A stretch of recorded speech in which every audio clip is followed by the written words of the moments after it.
Tonight on Politics Unplugged, Governor Hobbs brings the legislature to a screeching halt today. She's here to explain why she won't sign any more bills until Republicans release their budget proposal. And Senator Ruben Gallego spent the last year demanding accountability for people named in the Epstein files. Now Gallego is facing some tough questions after one of his closest colleagues has been accused of sexual assault. Plus, President Trump is facing backlash after posting an AI-generated picture appearing to depict himself as Jesus Christ. We're asking the panel what this could cost him politically. And good evening, I'm political editor Dennis Welch, and this is Politics Unplugged. Budget negotiations at the Capitol have been on hold for weeks. Governor Hobbs is refusing to sign any legislation apart from public safety bills that make it to her desk unless Republicans release their budget proposal. And she's here today to explain where things are. Thank you for taking some time out of your busy schedule to give us an update. And where are we on this? Because we have seen governors do this before. They do the bill moratorium to put more pressure on the other side or the legislature to come up with their budget proposal. Why did you pick now to do this? You walked away from budget negotiations about a month ago, and this week you kind of ratcheted up that pressure. Why'd you pick now? Well, my budget's been out there for 90 some days. I laid out a plan for my priorities, including a middle class tax cut and getting a Prop 123 renewal onto the ballot. And Republicans have, instead of negotiating with me on a budget, have just said, we don't like her budget, and have not offered any alternatives. They sent me irresponsible tax breaks for special interests and billionaires without showing how they plan to pay for that. And now they're saying that Prop 123 is off the table without saying how they intend to replace that funding at our public schools.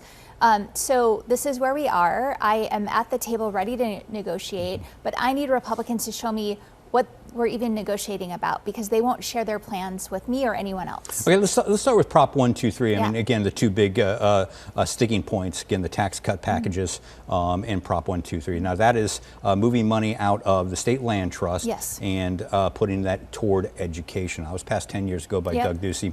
You're proposing, though, to increase the amount of money coming out of the land trust from about 6% and some change to about 11.9%. Why did you decide to move that up? The number 11.9 has never been on the table. So I want to be clear about that. But what we have offered is a range of options. I thought that was how negotiations work. I am not set on a specific number. What I'm set on is getting much needed funding to our public schools, which is something that voters have repeatedly supported. And if we get the right proposal to them again this year, I am confident they will support it again. We have a responsibility to do that. Again, so you're not set on any specific number, but is it fair to say you do want to boost the percentage of money coming out of the state land trust? If what we can end up agreeing on is the distribution that was done under the original Prop 123, that's what we agree on. But we proposed a range of options and have showed the impact on the trust if we did those. I'm confident we can come to some agreement. Is this sound budgeting? Because this is betting on the come, because this was passed by the voters. It expired last year. It needs to be re-upped by the voters again in November. And that is not a guarantee. 10 years ago when then Governor Ducey passed this, it barely passed. We didn't know if it passed or failed on the night of that election. That's how close it was. People are concerned or were concerned that this could hurt the health of the state land trust, which is there to help forward education funding long term. If that money is increased that's coming out of that land trust, some people say that you'll break the land trust over the next 20 years. I think those are all very valid concerns that we have a responsibility to address. Number one, building contingencies into the budget if voters don't pass it. But I'm confident they will. Voters have time and again shown that they support funding public education, including being willing to tax themselves at an overwhelming majority. This is a proposal that funds public schools without taxing anyone, without raising taxes at all. And I think what our responsibility is to put a proposal in front of voters that they will support. And that is going to involve just putting the partisan politics out of the proposal. And the third thing around the state trust and its ability to withstand increased distribution, there was skepticism in 2016 when we did this. The trust has shown that it is healthy and that it could withstand this increased distribution, and we have projections showing that into the future we'll be able to do that, even if there's some increased distribution. And finally, I think that the governor didn't do a great job of selling this to the voters, and there was that skepticism. And so I think it is incumbent on us to get a good proposal and then sell it to the voters. And I'm confident they will show up for public schools in Arizona.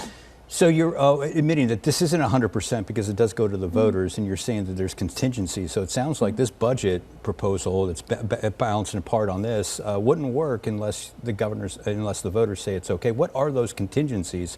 What would have to happen? Let's say the voters shoot down this extension. What are you preparing to cut, or where are you prepared to get the money from? Well, those are the conversations we'll have to have at the negotiating table, and I'm at the table ready for Republican leadership to join me. Okay, so but it sounds like it would set up, if voters shot this down, that you're looking at to make hundreds of millions of dollars in cuts to other programs.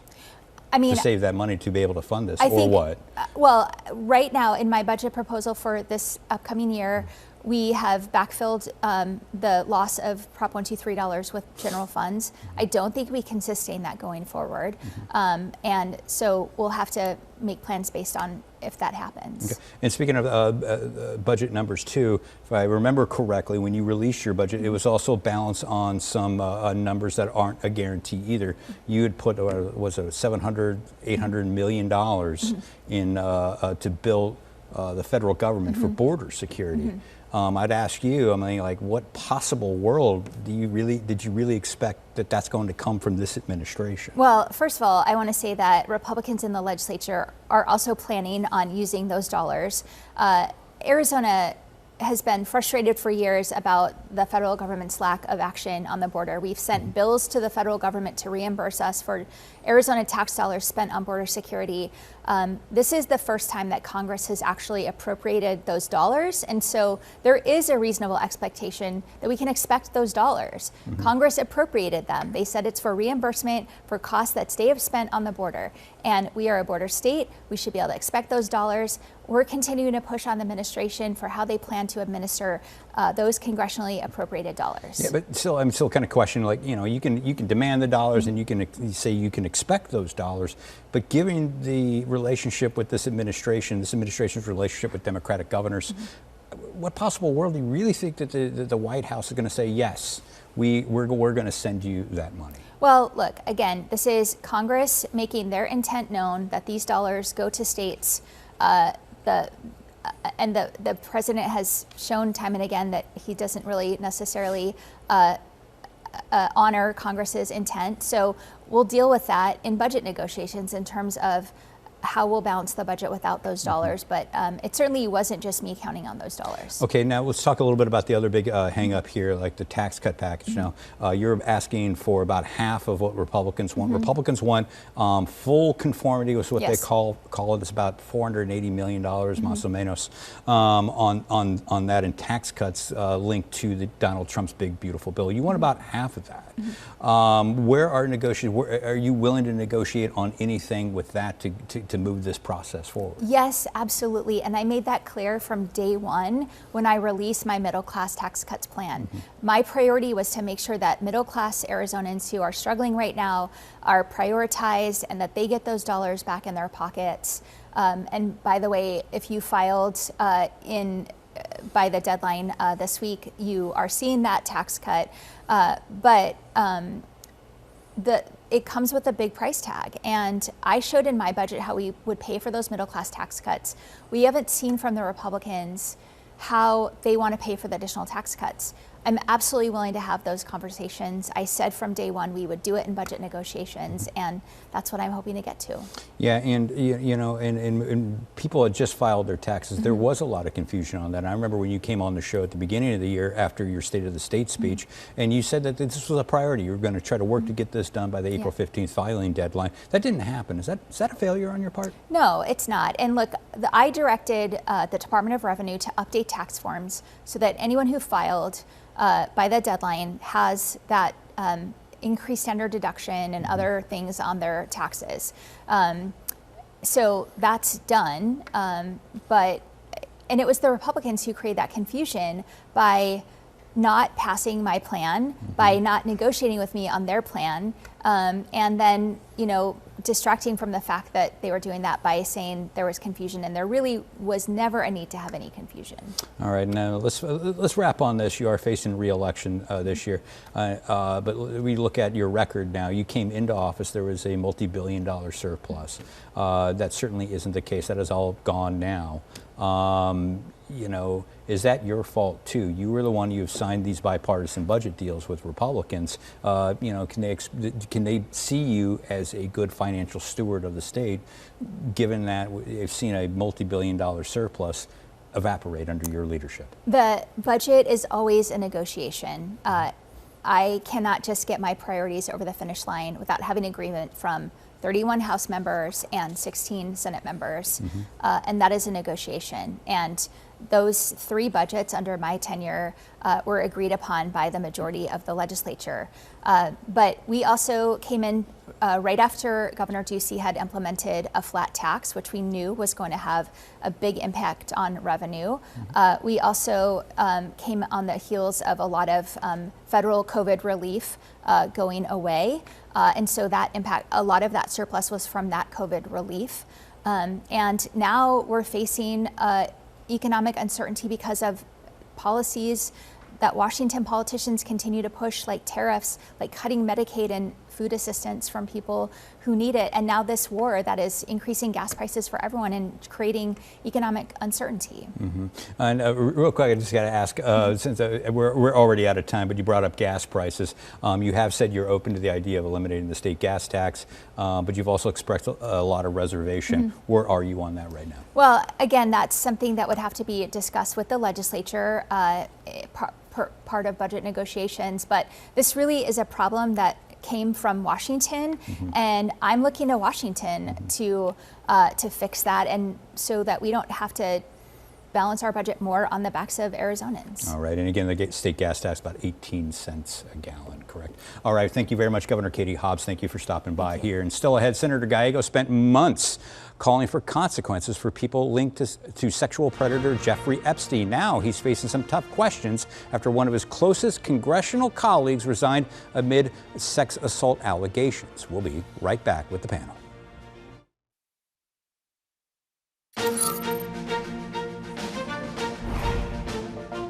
Welcome back to Politics Unplugged. Senator Ruben Gallego held a marathon press gaggle outside his office this week, answering questions about his relationship with Eric Swalwell. The California congressman resigned and dropped out of the race for governor after multiple women accused him of sexual assault. Now let's bring in the panel. Gael Esposito from Creosote Partners, as well as Marcus Dellartino from First Strategic Partners. Thanks for being here. Let's start with that press conference, that awkward press conference. I'd never seen Ruben Gallego, look like that. The body language with the arms folded, he looked a little bit nervous. It was a different look for Ruben Gallego on this. Talk to us a little bit about this. Is he in any kind of trouble?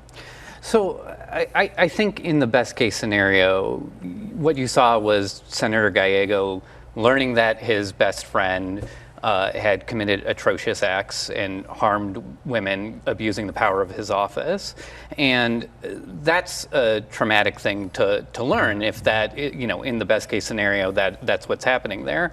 And so I think what you're seeing is somebody grappling with that fact, and in the worst case, he's going to have a lot to answer for. What do you see? Do you see? I was struck by, because anytime a politician says, I had no idea, definitive no, this, that, and you're setting yourself up for somebody coming forward saying, oh, you didn't know. Well, if someone stands up and says, well, I've got proof that you did, does this put him at risk? Yeah, and let's back up a little bit, because I'm convinced that the Eric Swalwell developed because of ranked choice voting in California, and one of his competitors on the ballot, it was Democrat on Democrat violence. Mm-hmm. And now his relationship with Ruben, because they're best friends, is leading to blood in the water that Republicans are like, whoa, hey, maybe there's something here we can grab onto. And we saw that last night with the Republican Congresswoman who honestly did not have a very good showing herself. Her testimony or her press accusation was awful. I heard something and I reported it to the ethics committee. That all being said, there's a lot of smoke in the air. Mm-hmm. He's boxed himself in pretty tight with, I was unaware of anything that happened here.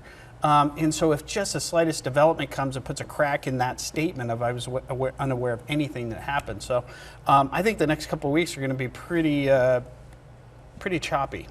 And let's talk a little bit about the optics. Again, Senator Gallego has spent the better part of a year, maybe even longer, calling for accountability with sexual predators. He's accused Republicans of covering up for sexual predators related to the Epstein list.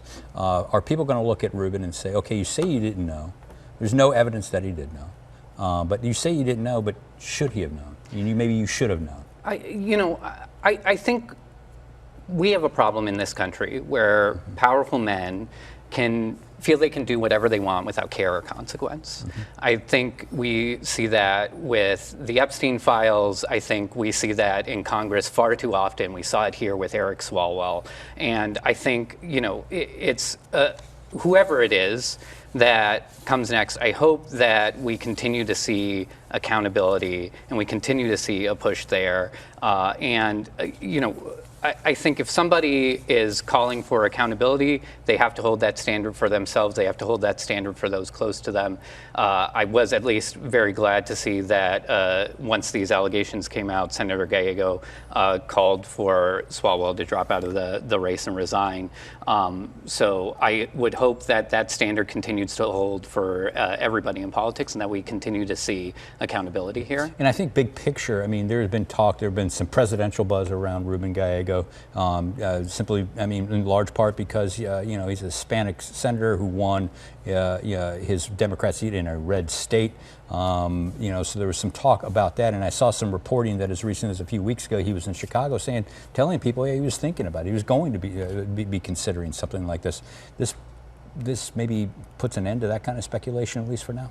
At least for now, it sure does. Come on. And frankly, you got to take care of the issue at hand and deal with that first. Then, coming out of that, maybe is it a possibility? Sure. I do want to point out to the viewers, and maybe you guys missed this too. There was actually 2 resignations, and it was Swalwell, the Democrat, but part of a carefully orchestrated negotiation to get Gonzalez, the Republican, out, who had an affair with his staffer, who ended very sadly. But as you noticed, this was Congress. I'll take one for you and take one for you. Mm-hmm. And so if you find another Republican out there that these ethics investigations start, or there's talk about resigning from Congress, that presents another problem for Senator Gallego. And just real quick, too, the attitude of the Democrat Party right now, just to maintain some sort of consistency, some moral clarity there, they're not going to tolerate any of this right now, are they?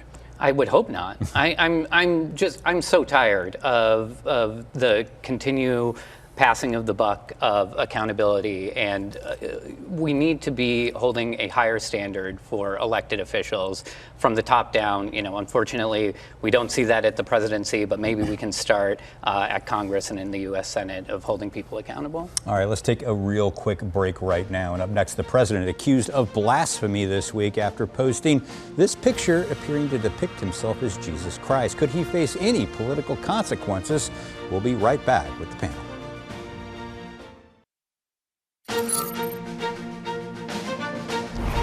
Welcome back to Politics Unplugged. Amid his ongoing feud with Pope Leo, President Trump posted an AI-generated image that appeared to depict himself as Jesus. He told reporters it was a picture of him as a doctor, but nevertheless faced criticism from some religious voters who typically support him.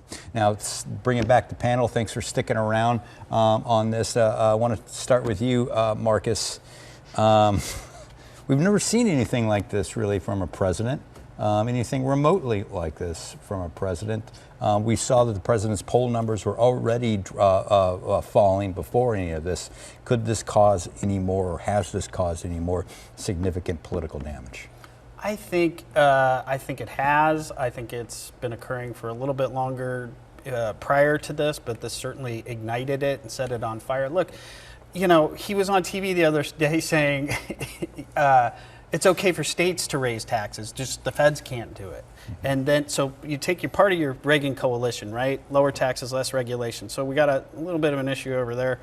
You go to evangelicals, Catholics, Presbyterians, I mean, everybody, evans, they really don't like sort of picking on the leader of the church. Probably a little rough over there. So, and then you're starting to see the younger population who's not happy about the war in Iran. So a lot of these areas where he exceeded and overperformed from demographics within that polling, we're starting to see some slippage in those groups. And I think it's a lot has been talked about over the past decade, that the basic laws of political physics don't apply to Donald Trump. And maybe could it be said that he's learning that sometimes they do, especially when people are paying big money at the gas pump, they're not feeling comfortable with the economy.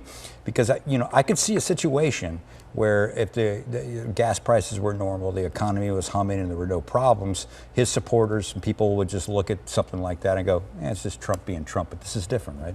Oh, yeah, absolutely. And I think his polling numbers are in the basement, lower than we've seen in my lifetime, at least. And I think this is only going to make it worse, because it continues to show that he's a deeply unwell man who is falling apart at the seams, both politically and personally. He's becoming more erratic. His decision making is all over the place. His coalition is falling apart. And the decisions he is making are deeply harming our economy, our troops, and everyone in between. Oh, right. And picking a fight with a pope, you're a political consultant. Is this advisable or not? Was this a good fight to pick?